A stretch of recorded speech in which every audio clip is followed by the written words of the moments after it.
TV1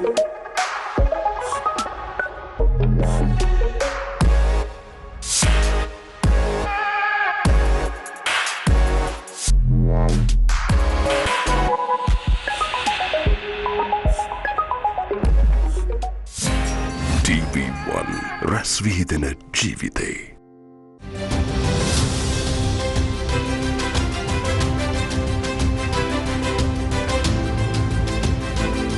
People's mindsets are strong. Despite poverty, they are strong enough to stand up and be counted. For them, Gammantha has been a source of strength for over a decade. Gammantha, for the people, by the people.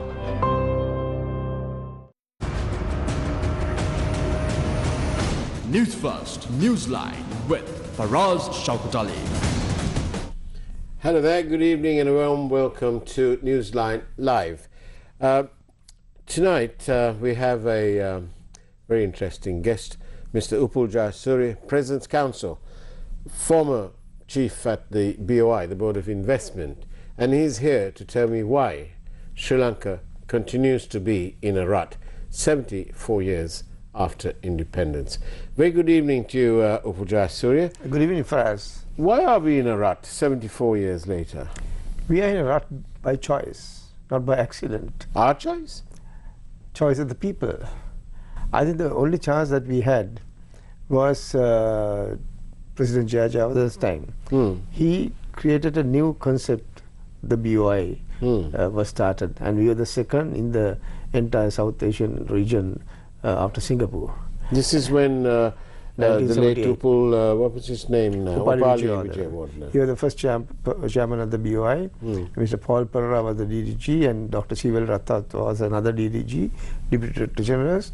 And this entire new concept was something that JR has discussed with Upali time and again before they came to power. And they brought in.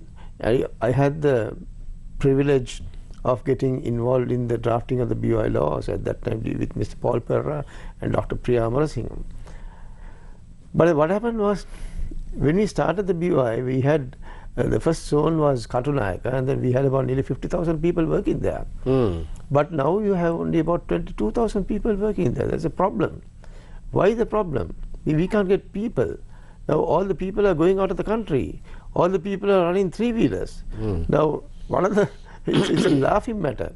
One of the things that was recommended to the cabinet by Basil Rajapaksa on the 3rd of March 2022 to improve our dollar situation, the dollar reserves, was to send 75,000 people from Sri Lanka to Qatar. I mean, Sri Lanka, this is the only human capital that we have. If we don't have that even, who will come here to Sri Lanka to park their dollars, to start industries? If you don't have people to come and work, because whatever they come and invest, all the industries are not remote control. we have to do it manually.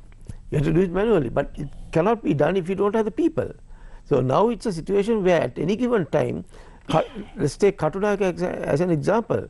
Those industries that are there in Katunayaka need at least 10,000 more people to come and work there, but they can't find the people.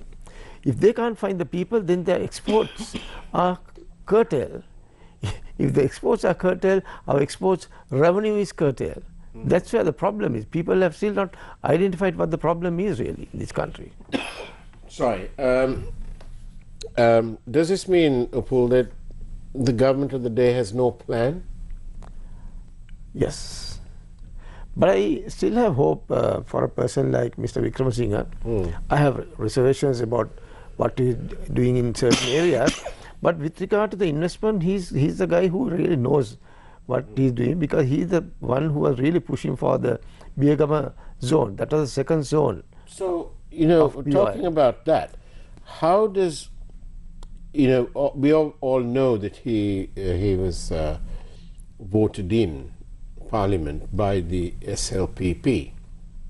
So whilst he knows, how much of the fact that he's been elected there by a party who's ideologically different to his How does that play? How does that come into play? It can't work. It can't Obviously, work. it just can't work. Now, those are the same people who were laughing at him and who were torn into pieces when he signed. We brought in Eric Zolheim at that time. Yeah. Now he has brought Eric Zolheim back again. Either climate control or political climate control, I don't know. Whichever the way, I mean, the same people who criticize him so much at that time, now they have to say 3 hearty cheers. This won't work for too long. And so, what does that mean? Because we continue in the rut. We are continuing in the rut because he is trying to bring the new amendment to the Constitution, but I am told it's still not in black and white. That many features that were there in the 19th Amendment were not there when the 22nd Amendment was brought in at the beginning. But now they say that it's going to be included at the committee stage. It's just a wish, but I don't know. It's been said here and there, but I don't know. I hope and pray that it will happen.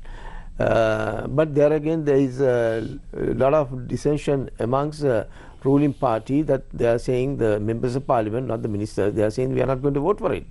So we are going round and round. But from the people's perspective, it is frustrating, and more than frustrating. You know, we have this economic crisis. We have the dollar crisis.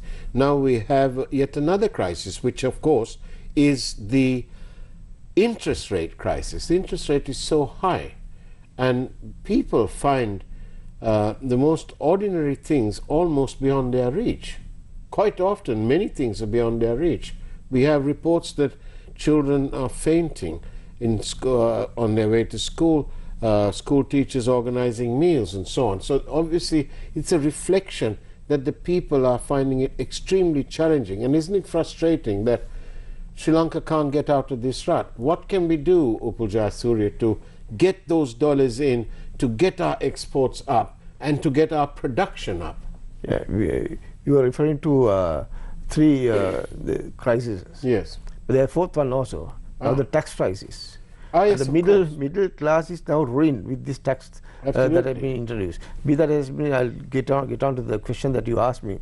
What can we do to move forward? Yeah. I don't think, maybe it's too early to predict or early to make comments about it. I hope it will be done in the near future and the days to come. That something should be done with regard to the attraction of the FDIs into this country.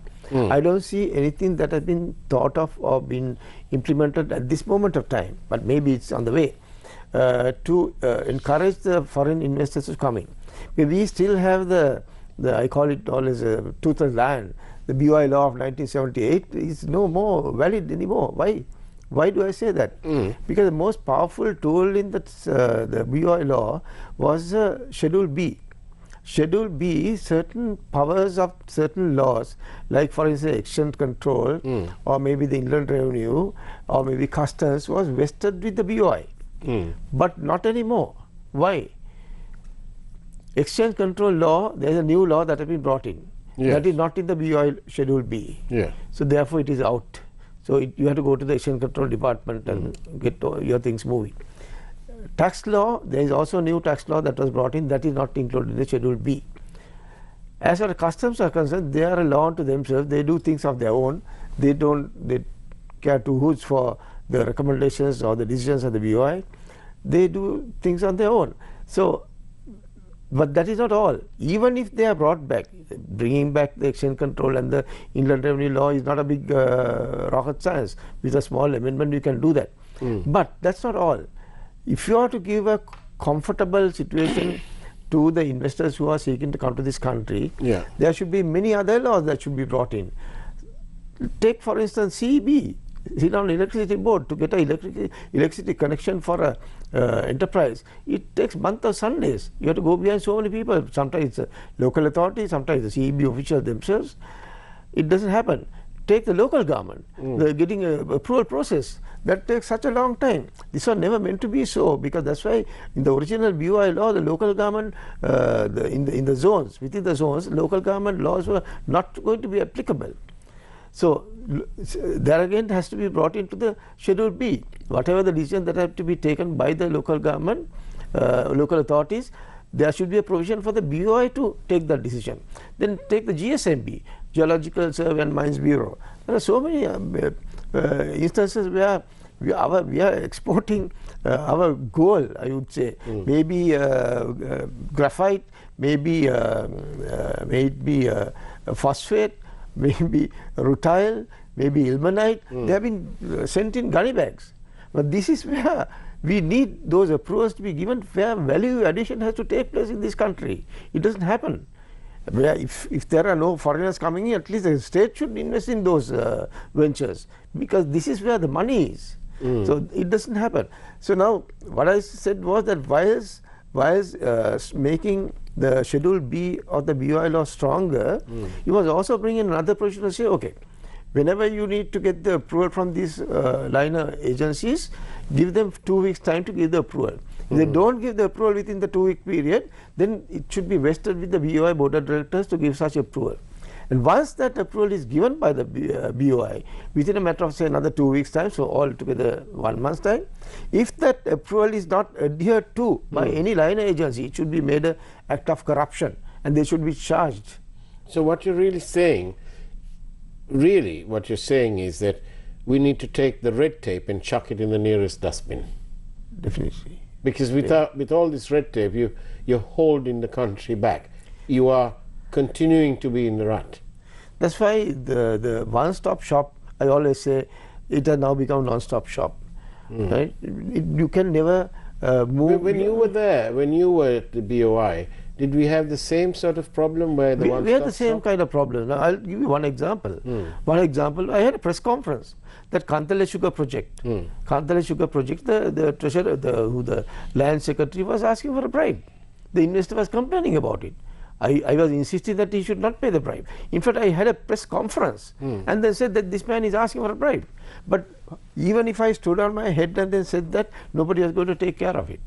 Then finally, the investor had to go to the bribery commission, make the complaint, lay a trap, and then get them nabbed. Oh, then this was the infamous car park case. Yeah. So if not for that, nobody would have taken notice of it. So are these investors who are going to come to Sri Lanka, when they are asking for a bribe, do you expect all of them to go to bribery commission and then be making complaints? No. Take for instance, I'm just giving an example. The bonds, the old one, the Greek bonds. The Greek bonds. Right. Greek bonds matter. The investment took place in 2010 or 2012. Right. 12 or 10 years ago. There was a complaint that was made by Sujiva Senasinghe, he was a member of parliament at that time, to the bribery commission that there is corruption. There is corruption. Then the bribery commission started investigating. 10 years have passed. Up to this date, nobody knows what happened. Up to this date, nobody knows what happened. But if this is a kind of, but hats off to the authorities that were there at that time when the Kantale Sugar complaints went in. At least they took the matter seriously, and then they nabbed them, and then they were brought before courts, and then there was trial at bar order. That went on smoothly. But it doesn't happen in many other cases. We see people go there, have a press briefing, hand over a complaint, they come off. Now take for instance the recent one, more recent one. The 3 university senior lecturers, Dr. Mahim Mendes, Dr.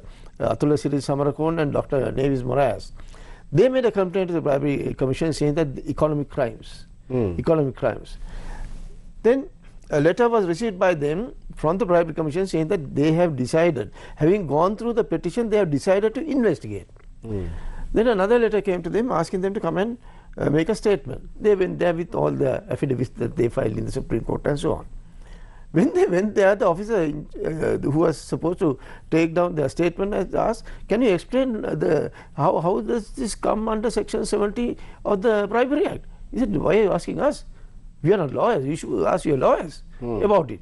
And more so, they have already sent a letter saying that they have gone through the complaint and they have decided to entertain it and that they are going to start investigations. Now the officer who is supposed to take the statement is asking, now tell me the legal basis of this. Isn't this a laughing matter? But yes, indeed, it's a laughing matter. But how do how do we move forward? How are we going to get on? We need the dollars, we need more production, and we need exports. And no one's ever talking about production.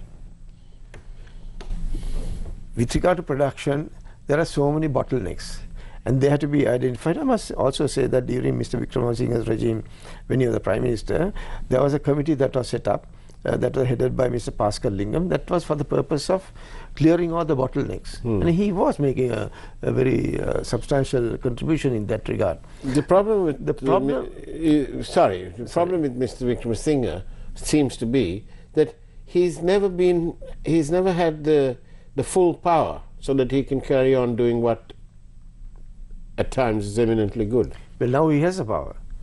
In fact, today I saw in another breaking news through Ada Derana, where it has been decided by him that he was going to enact or reactivate the Savannah Jurong master plan for Trincomalee and the other areas also.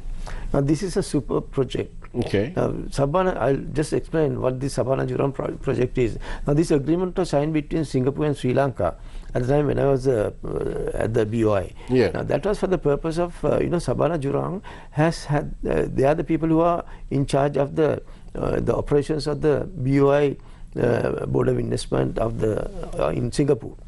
Now they also have their presence in nearly 90 countries. Now in all those countries, they are the ones who are fully owning that entire operation, and then with them, because they have such a reputation, with them there are a large number of companies that move from country to country. Now they were going to come to Sri Lanka. Between the two countries there was an agreement signed. I think Mr. Wickramasinghe was also present at that signing ceremony in Singapore. It was signed between our ambassador and theirs. Then this was shot down by somebody in the Attorney General's Department who didn't know what this was about. I'm not blaming any politician for that matter. It was completely shut down. I mean, the people who in the Attorney General's Department, they are lawyers, they may be good lawyers, but they should not be taking commercial decisions. If there is a legal stack, then they must advise the authorities, okay, there is this legal problem, how do you put this right? Make a recommendation as to how it should be put right. They should not be telling the BOI or anyone else, no, you can't do this, and then shoot it down. That's not the case. That's not the way. That's not the way. So now that I saw it in the news today that they are going to be brought in back again, because this is the only country, when we did the negotiation with them, they agreed to give 51% to the BOI and then for them to take 49%. Because there is so much of good relationship between Singapore and Sri Lanka. So we must make use of it. On that note, let's go for a quick break and take a peek at this evening's headlines from the Primetime News team. We'll see you on the other side of the break.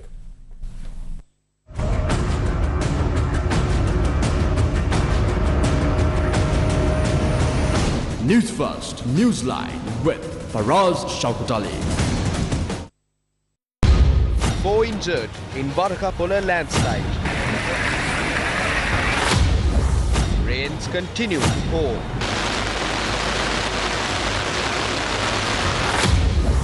Minister Kehelia comments on those earning more than 100,000 a month. Former President in court.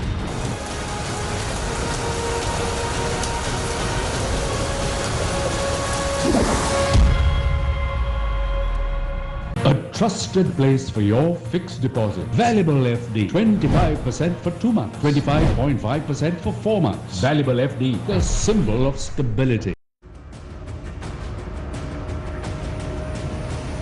News First, Newsline with Faraz Shaukat Ali.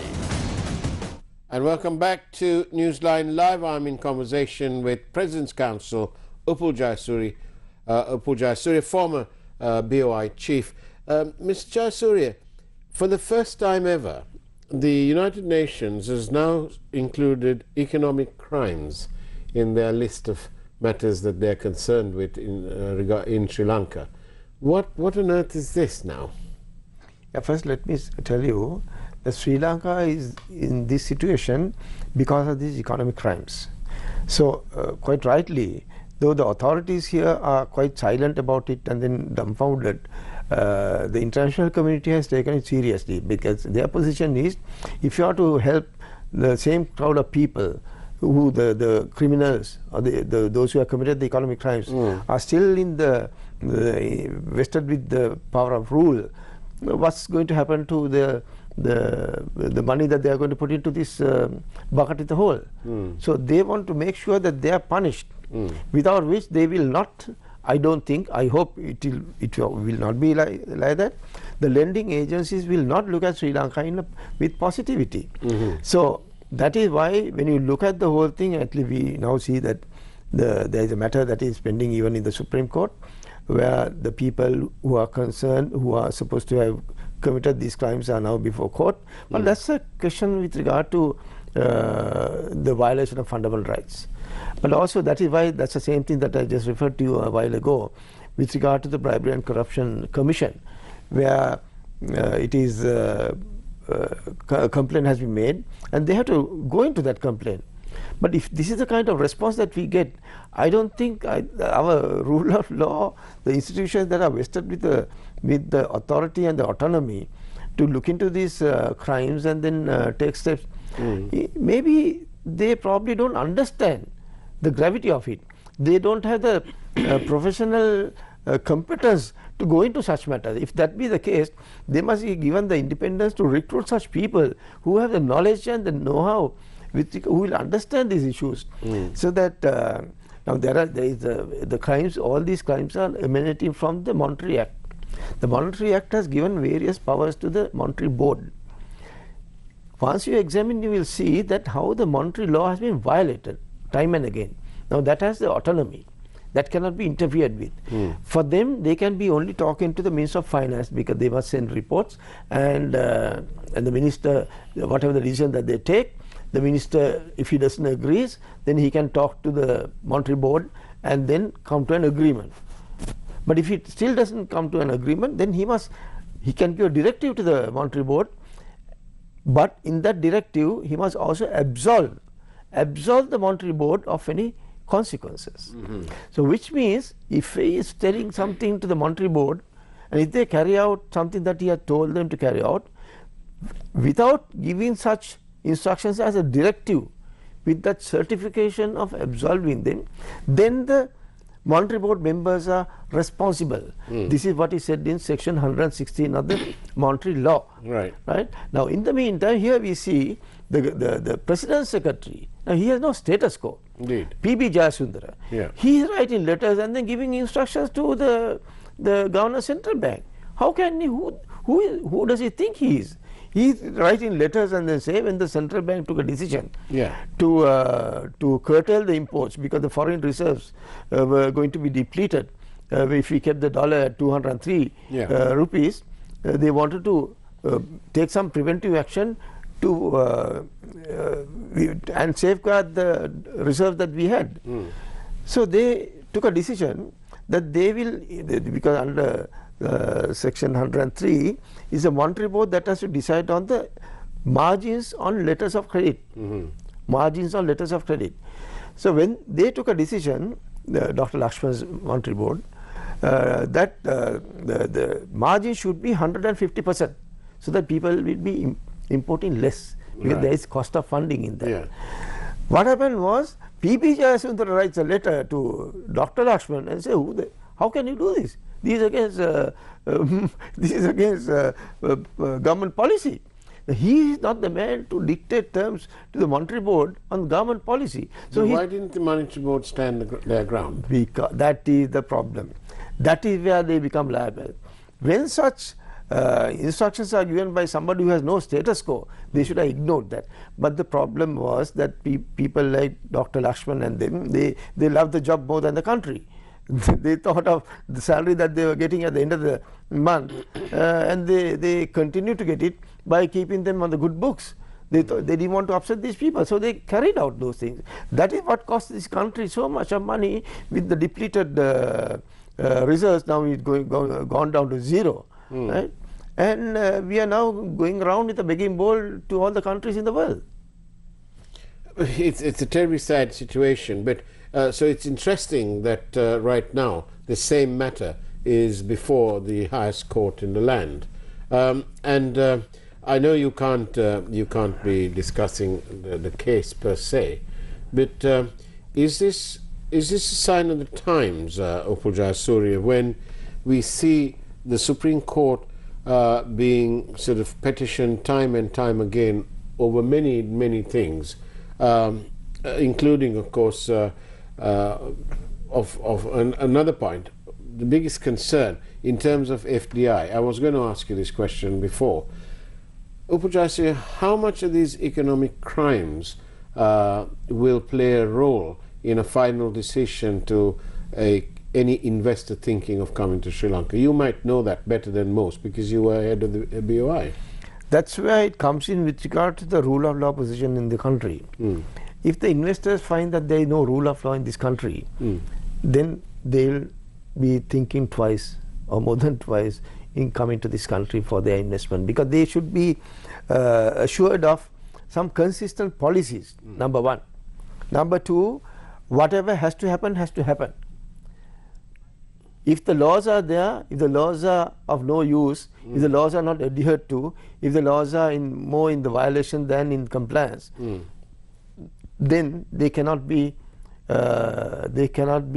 sure about the safety of the money that they will be bringing to this country. Take even the central bank. Every other day they are changing the policy by various notifications that they are issuing. That can't happen in a country that if you are trying to give that confidence to the investors, we must give some consistent policies. Now that is where this government and all the opposition parties should get together. Let's put politics apart. Decide on the economic policy for this country for the next few years.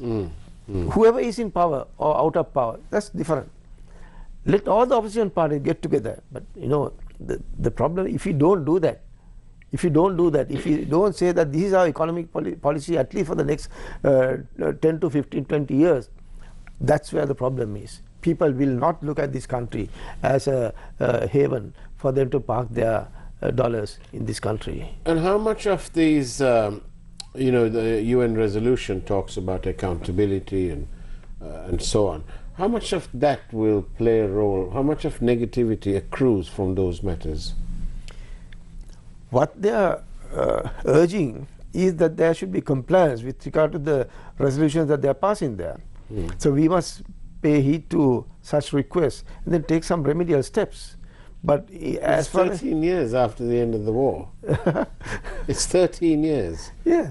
And there are still people without homes and without jobs. War, we are all sad about the war that took place in this country, but there is a bigger war today. War with the stomach, the children, women, men, the cost of living, the incomes going down, the salaries going down, and losing jobs. People can't just live. Now on top of it, now there is a thing called Guna. Okay, then now what's happening? Now they have brought in the taxes also. Poor government servant. This is the fourth crisis. It's criminal. Economics, dollars, now what they should have done is at least take the first step. What Gotabaya Rajapaksa's regime did in that decision that made Sri Lanka lose 681 billions, right? Reverse those decisions first. That's the first thing to be done. After you reverse those decisions, then let's talk about other things. Here you are hitting the small man with no income in the pocket. Now the little money that he has, now that is also going to be robbed.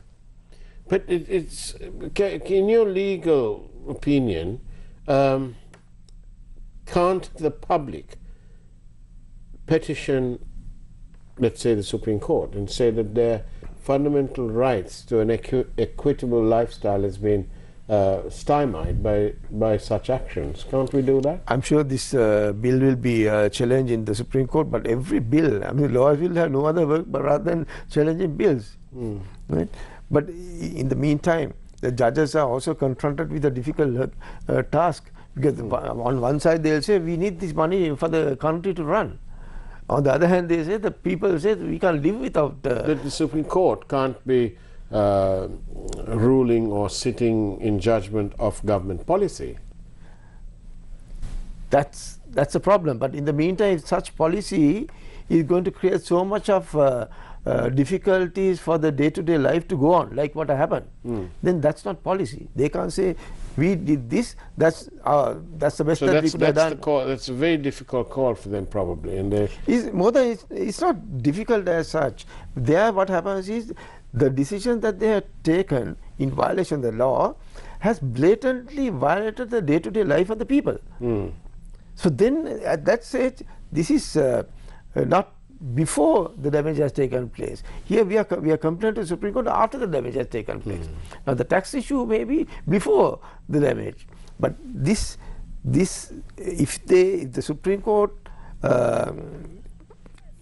is now vested with the decision and they have decided to proceed to inquire into this matter in detail, and they are given directives to the Auditor General, they are given directives to the Monetary Board. We are very satisfied about the manner in which the court has now taken this matter very, very seriously. Upul Jayasuriya, thank you very much for being on Newsline Live, and that's the way it was, and it's now time for the Primetime News. Take care, and as always, God bless you all.